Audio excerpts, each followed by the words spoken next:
ज्ञानेश्वरी त्यातील अतिशय अतिशय अतिशय गोड ओळी. आपण सगळे भाग्यवान मंडळी आहात. आपण सगळे सद्गुण लोकांच्या संगतीमध्ये वारी करत आहात. परमात्म्याच्या दर्शनाच्या संबंधाने आपण निघालेले आहात. फार मोठं आपलं भाग्य आहे.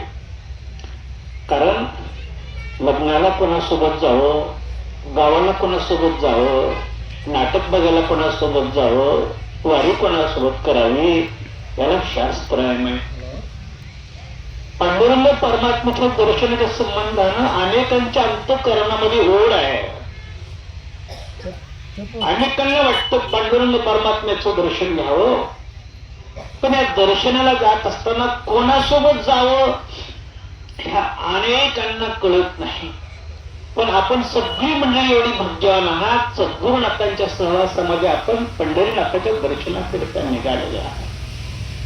त्याच्यामध्ये काय फायदा आहे? सद्गुरूंच्या संगतीमध्ये वारी म्हणून सद्गुरूंच्या सहवासामध्ये आपण वारी करत असताना सगळ्यात मोठा फायदा काय होत असेल तर आपली वाट चुकत नाही. वाट चुकत नाही. पण कधी सद्गुरूंच्या मागोमाग गेलो तर वाट चुकत नाही. आणि यांच्या मागोमाग जात जात आपण जर आपल्या मनाच्या वाटेनं जर आपण वाटचाल केली मग मात्र वाट चुकल्याशिवाय राहत नाही. ज्यांना ज्यांना वाटतं आपली वाट चुकू नये, मराठीत कळते की नाही? हा, कारण मला तेलुगू येत नाही, कन्नडी येत नाही. यांच्या सहवासामध्ये असून जर आपण आपल्या मनाच्या वाटेने गेला तर वाट चुकलीच समजा.